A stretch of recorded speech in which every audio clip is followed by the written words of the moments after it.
Here's Kristi Noem. Now, we should say 19 state attorney generals accused the president of failing to faithfully execute the nation's laws when he let DOGE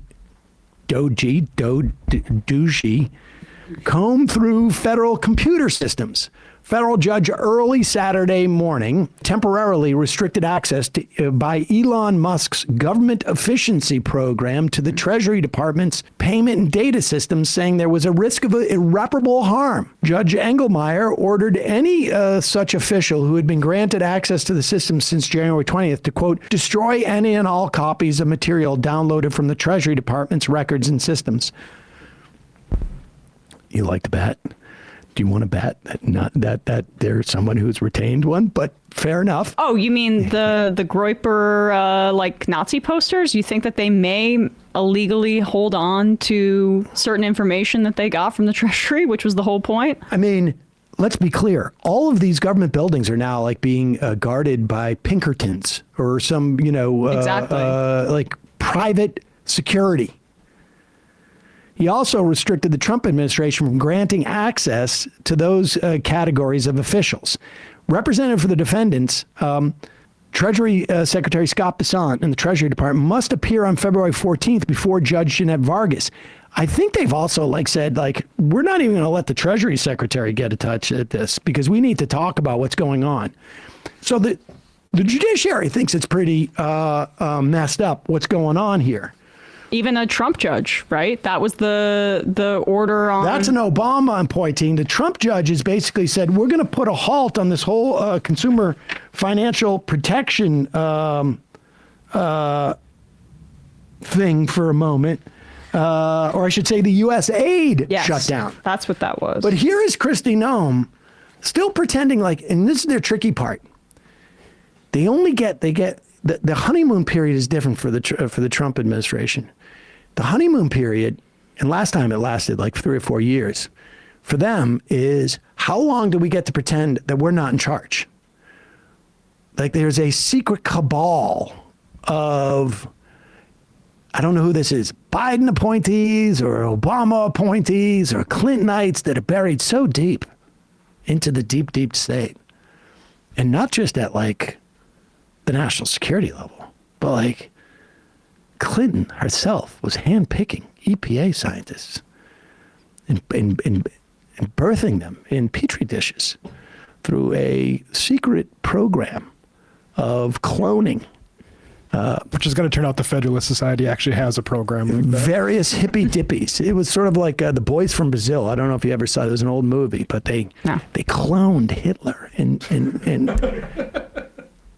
put the seeds of him into different people around the country. And, they waited for one of them to sort of grow up to be like Hitler. Sounds like the Bene Gesserit. This is disappointed none of them turn out like Hitler. The person who was going to blow the whistle on this, Vince Foster, had to be Vince Fostered by Hillary Clinton. So they could put these. Anyways, here's Kristi Noem, who is on television. She is now the head of the Department of Homeland Security, which is a massive, massive agency with a lot of people with a lot of guns. Is that in the government?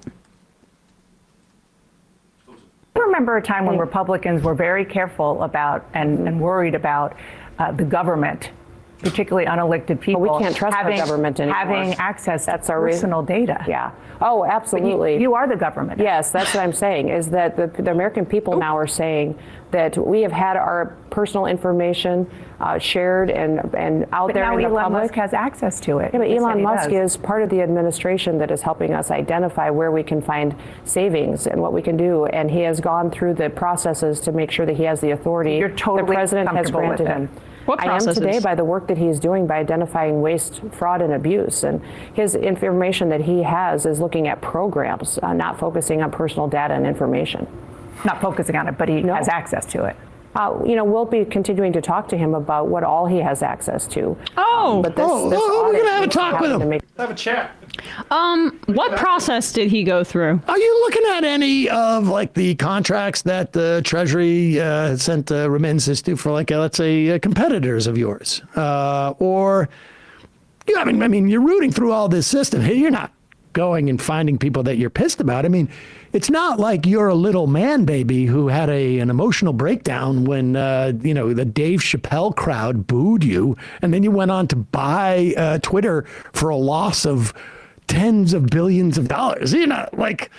You're emotionally stable, right? Like, you don't have to worry about you acting out on anything. He did not go through any process. He did not go through Senate confirmation. And you would think that the senators on the Republican side would be opposed to their power being so aggressively diminished and ignored. But the reality is that only one party seems to commit to process over outcomes. And that's the Democratic Party, because the Republicans don't care. Because as long as it cuts into our government functioning and really harms people and immiserates them and puts them back into the private sector, which has been the explicit goal of some of this gutting of the administrative state, they're okay with it. Are you saying that you don't think like some of those people who work for that DOGE entity were properly vetted? I mean, no. They went all the way back. They searched their social media almost 14 days back. They didn't go the full month until somebody discovered that somebody was out there basically proposing to normalize Indian hate. But that, to be fair, that was back when that 22-year-old had the youthful indiscretion, because at 21 and 11 months, you're still a baby. But once he hit 22... It was ancient history. He's so long ago. Endorsing eugenics in the year 2024. That was so long ago. So, yeah, it's immensely silly. And that's the other part. Musk is rifling through the CFPB data, trying to shut down that agency. He is getting access to information about his competitors. So that's why you get these quotes to Hakeem Jeffries or in that article about how other people in tech are worried they're not getting in on the fun. For them, that is actually a true reality. I don't give a crap. But for us, I'm very concerned about what this means, because he can go and see all of this information that he would not have had access to from the government databases that are going after his competitors in theory, like Meta, for example. Now, what's interesting about this, too, is Russell Vogt, the head of the OMB, I don't know if he's actually been, has he been confirmed yet? Yes, yeah, he was confirmed Sorry. on Thursday, I think. The Democrats spent 30 hours attempting, it's a filibuster, technically. Thank you, Brian have it go on. Schatz. I'm saying his last name incorrectly. It's not Schatz. He pronounces it differently, but the senator from Hawaii. Russell Vogt became the OMB director. He was OMB director under Trump 1. He spent the subsequent 4 years basically coming up with a plan called Project 2025. The heart of that plan, there was a lot of stuff put in there. The idea is, if you remember Paul Wolfowitz saying in front of the Senate, weapons of mass destruction was the thing that we could all agree on. But some people wanted to take Iraq because they were mad that their father was almost assassinated by Saddam Hussein. Some people wanted to take Iraq because there were oil fields there. Some people wanted to take Iraq because it was going to be a laboratory for, Milton Friedman, and we were going to create a free market paradise. And some people thought, we've sold them weapons of mass destruction. They should have some. And then others wanted to basically remake the Middle East so that we could have no countries who would care about the Palestinians. They all agreed ultimately on the story of weapons of mass destruction. We're watching a very similar dynamic here. Project 2025, at its heart, was about destroying the administrative state. But there was all sorts of other sops that were thrown in there. And you can hear Trump roll them out every now and then. We need to protect Christians. So we need to have more, Christian freedoms, which basically means that pharmacists don't have to hand out medications that they think are, morally wrong, like, abortifacients or something like that. So Russell Vogt was put in charge of the Consumer Financial Protection Bureau. And he immediately issued an edict saying, shut everything down. I'm honored that President Trump designated me as acting director of the Bureau. He was able to do that because he had now been Senate confirmed. I am committed to implementing the president's policies consistent with the law, wink, wink, and acting as a faithful steward of the Bureau's resources. To that end, I'm directing that, effective immediately, unless expressly approved by the acting director or required by law, which I would argue all of it is, all employees, contractors, and other personnel of Bureau shall not approve of any issue or proposal or final rules or formal or informal guidance. Suspend the effective dates of all final rules that have been issued or published, but that have not yet become effective. Not commence, take additional investigative activities related to, or settle enforcement actions. Not open any new investigations. Not issue any public communications about any of it. No research papers. No compliance bulletins. Not approve or execute any material agreements, including related to employee matters or contractors. Not make or approve filings or appearances by the Bureau in any litigation, or other than to seek a pause in proceedings. Cease all supervision and examination activity. Excuse me. Cease all stakeholder engagement. So this agency is basically shut down.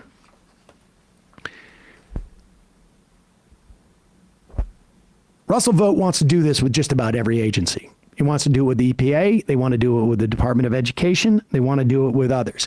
Why is he doing it with the Consumer Financial Protection Bureau?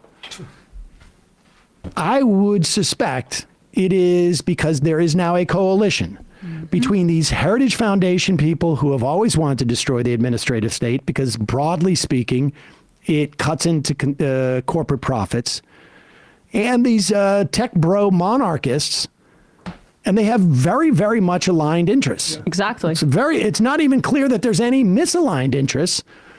They come from slightly different places, but they end up in the same location. Mark Zuckerberg on Rogan last fall. Andreessen also crapping on the Consumer Financial Protection Bureau. The Coinbase CEO. The Coinbase CEO. Because the CFPB was going after them. I mean, all of these things. And Elon Musk, who wants to make a bank out of X. Yep.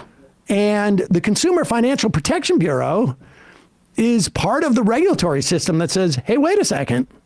If you're a bank, you need to abide by certain rules. Do you think it's a conflict of interest that a guy who wants to make Twitter into a bank, because his whole fixation has been payments ever since he was a part of PayPal and wanted to make that into X? Do you think that it's a bit of a issue that he was rifling around in the Treasury with all of our financial data? Do other banks have that opportunity, like JP Morgan Chase? I mean, we have a lot of corruption in this country, but that should probably be illegal. I wouldn't want banks having access to that information, let alone a lunatic like Musk. Well, it depends on whose perspective you're taking. Yeah. Is it a conflict of interest, or is it very consistent with his interest? Or is it an opportunity? Exactly. Bradley, can you put this up just like really quickly, this chart? Because when they're talking about government efficiency, the CFPB is as efficient as it gets.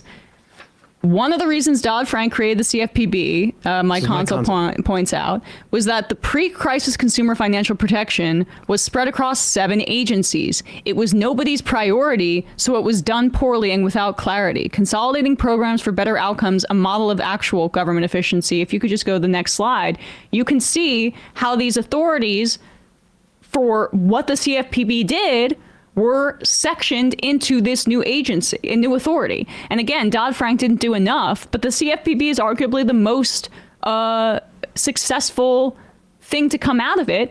And Favreau points out below that Elon's bragging about $800 million a year agency that has returned $21 billion to consumers who were screwed by banks. So it's just like funny when Andreessen goes on Rogan and Zuckerberg goes on and says the exact same thing that his buddy and board member at Meta says. And you see the Armstrong of Coinbase saying the CFPB. They never spell out the acronym because the Consumer Financial Protection Bureau, there are people across party lines, of course, in this country that say like, hey, yeah, I reached out to them and I was scammed by X and blah, blah, blah. And I got $300 in the mail, or I was able to be made whole, or I don't know, I got some of my money back. That's why they don't want to say it fully, because this is for the people. Yeah.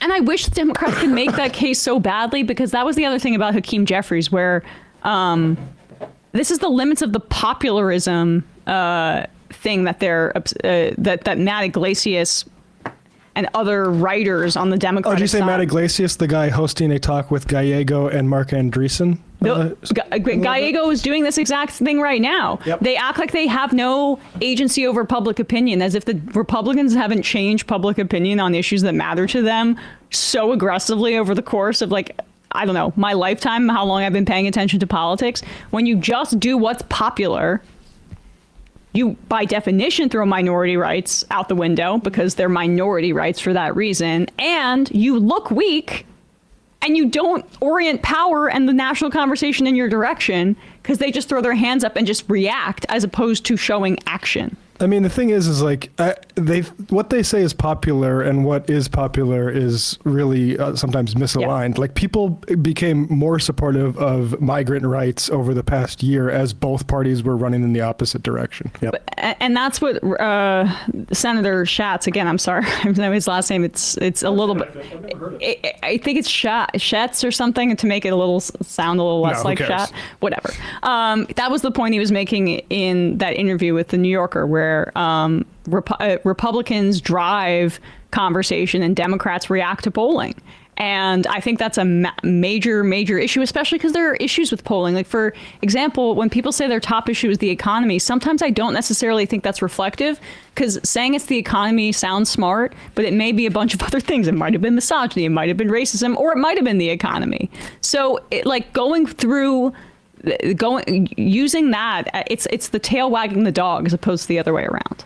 Hey, folks, don't forget to hit the subscribe button and check out our daily show. We do it every day at 12 p.m. Eastern for about 2.5 hours. We even take phone calls. You should check that out.